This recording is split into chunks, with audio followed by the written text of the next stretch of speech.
ಸಾಧ್ಯ ಆಗ್ಲಿಲ್ಲ ಅನ್ನೋದು ಬಹಳ ಸ್ಪಷ್ಟ. ಸಾಲು ಸಾಲು ಸಂಧಾನ ಸಭೆಗಳಾದರೂ ಕೂಡ ಸಭೆಗಳು ಯಶಸ್ವಿಯಾಗಲಿಲ್ಲ. ಬಿಜೆಪಿ ರಾಜ್ಯಾಧ್ಯಕ್ಷ ವಿಚಾರದಲ್ಲಿ ಜೋಶಿ ಮಾತಿಗೂ ಹಾಗಾದ್ರೆ ಮಹತ್ವ ಇಲ್ವಾ? ಹೈಕಮಾಂಡ್ಗೆ ಹತ್ತಿರವಿರುವ ನಾಯಕನ ಮಾತನ್ನ ಕೂಡ ರೆಬಲ್ಸ್ ನಾಯಕರು ಕೇಳಿಸ್ಕೊಳ್ತಿಲ್ಲ. ವಿಜೇಂದ್ರ ಬಣದ ಜೊತೆ ಹೊಂದಿಕೊಂಡು ಹೋಗೋದಕ್ಕೆ ರೆಬಲ್ಸ್ ಅಂತೂ ಒಪ್ಕೊಳ್ಳೋದಕ್ಕೆ ಸಿದ್ಧರೇ ಇಲ್ಲ. ಹಿರಿಯ ನಾಯಕರ ಸೂಚನೆಗೂ ಕೂಡ ರೆಬಲ್ಸ್ ಡೋಂಟ್ ಕೇರ್ ಅಂತಿದ್ದಾರೆ. ವಿಜೇಂದ್ರ ಬಣಕ್ಕೆ ಟಕ್ಕರ್ ಕೊಡೋದಕ್ಕೆ ಮತ್ತೊಂದು ಸುತ್ತಿನ ಹೋರಾಟ ಮಾಡೋದಕ್ಕೆ ರೆಬಲ್ಸ್ ಟೀಮ್ ಪ್ಲಾನ್ ಮಾಡಿಕೊಂಡಿದೆ. ಇದು ಅಸಮಾಧಾನಿತರ ಟೀಮ್ ಅಲ್ಲ, ಬಿಜೆಪಿಯ ಟೀಮ್ ಅಂತ ಚೆಕ್ ಮೇಟ್ ಇಟ್ಟಿದ್ದಾರೆ. ಪ್ರಹ್ಲಾದ್ ಜೋಶಿ ಮಾತಿನಂತೆ ಒಗ್ಗಟ್ಟು ತೋರುತ್ತಾ ಇಲ್ಲ ನಾಯಕರು. ಸೊ ನಾನೊಂದು ತೀರಾ ನೀನೊಂದು ತೀರಾ, ಈಗಾಗಲೇ 2 ಹೋರಾಟಗಳಲ್ಲೂ ಕೂಡ ಯಶಸ್ಸು ಕಂಡಿರುವಂತಹ ಜೋಶ್ನಲ್ಲಿ ರೆಬಲ್ಸ್ ಟೀಮ್ ಇದೆ. ಅದು ವಕ್ಫ್ ವಿಚಾರಕ್ಕೆ ಸಂಬಂಧಪಟ್ಟಂತೆ, ಮತ್ತೊಂದು ವಾಲ್ಮೀಕಿ ಹಗರಣಕ್ಕೆ ಸಂಬಂಧಪಟ್ಟಂತೆ ಇವ್ರು ಮಾಡಿರುವಂತಹ ಪ್ರತ್ಯೇಕ ಹೋರಾಟಗಳು ಯಶಸ್ವಿಯಾಗಿದೆ. ಈಗ ಮತ್ತೊಂದು ಸುತ್ತಿನ ಹೋರಾಟ ಮಾಡ್ತೀವಿ, ಅದರಲ್ಲೂ ಕೂಡ ನಮ್ಮ ಶಕ್ತಿ ಪ್ರದರ್ಶನ ಮಾಡ್ತೀವಿ ಅಂತ ರೆಬಲ್ಸ್ ಟೀಮ್ ಪ್ಲಾನ್ ಮಾಡ್ಕೊಂಡಿದ್ದಾರೆ. ಆ ಮೂಲಕ ಬಿಜೆಪಿ ಹೈಕಮಾಂಡ್ಗೆ ಸೆಡ್ಡು ಹೊಡೆಯುವಂತಹ ಪ್ರಯತ್ನನ ರೆಬಲ್ಸ್ ಟೀಮ್ ನಿಂದ, ಇದು ಕೂಡ ಪ್ರಶ್ನೆ.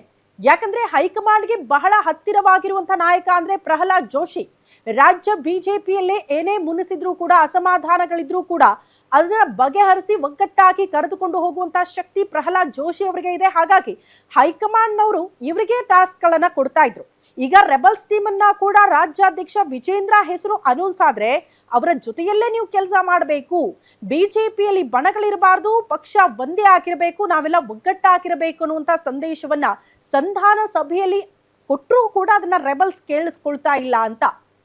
ಸೊ ಇಲ್ಲ, ವಿಜೇಂದ್ರ ಅವರನ್ನ ರಾಜ್ಯಾಧ್ಯಕ್ಷ ಹುದ್ದೆಯಲ್ಲಿ ಮುಂದುವರೆಸಿದ್ರೆ ಅದನ್ನ ಒಪ್ಕೊಳ್ಳುವಂತಹ ಮನಸ್ಥಿತಿ ನಮ್ದಲ್ಲ ಅಂತ ರೆಬಲ್ಸ್ ಟೀಮ್ ಪ್ರಹ್ಲಾದ್ ಜೋಶಿ ಅವರ ಮಾತಿಗೂ ಕೂಡ ಸೆಡ್ಡು ಹೊಡೆದು ನಿಂತಿದ್ದಾರೆ ಅನ್ನೋದು ಬಹಳ ಸ್ಪಷ್ಟ.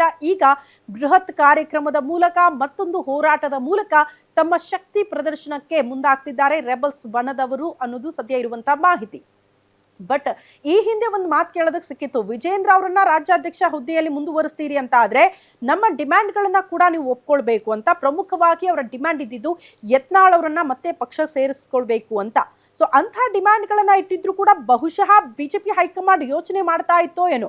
ಪ್ರಹ್ಲಾದ್ ಜೋಶಿ ಅವರ ಮುಂದೆ ಇಟ್ಟಿದ್ರು ಕೂಡ ಅಟ್ಲೀಸ್ಟ್ ಅದನ್ನ ವರಿಷ್ಠರ ಗಮನಕ್ಕೆ ತರುವಂತಹ ಪ್ರಹ್ಲಾದ್ ಜೋಶಿ ಅವರ ಪ್ಲಾನ್ಗಳು ವರ್ಕೌಟ್ ಆಗ್ತಾ ಇತ್ತೋ ಏನೋ. ಬಟ್ ಅದೆಲ್ಲವನ್ನ ಬಿಟ್ಟು ಇಲ್ಲ ಇಲ್ಲ, ಯಾವುದೇ ಕಾರಣಕ್ಕೂ ವಿಜೇಂದ್ರ ಅವರನ್ನ ರಾಜ್ಯಾಧ್ಯಕ್ಷರು ಅಂತ ಒಪ್ಕೊಳ್ಳೋದಕ್ಕೆ ಸಾಧ್ಯವೇ ಇಲ್ಲ, ಅವ್ರನ್ನ ಮುಂದುವರೆಸಿದ್ರೆ ನಾವು ಅವ್ರ ಜೊತೆಗೆ ಇರಲ್ಲ, ನಾವೇ ಒಂದು ಬಣವಾಗಿ ಕೆಲಸ ಮಾಡ್ತೀವಿ ಅನ್ನುವಂತಹ ಸಂದೇಶವನ್ನ ರೆಬಲ್ಸ್ ಟೀಮ್ ಒನ್ಸ್ ಅಗೇನ್ ಕೊಡ್ತಾ ಇದೆ ಅನ್ನೋದು ಬಹಳ ಸ್ಪಷ್ಟ.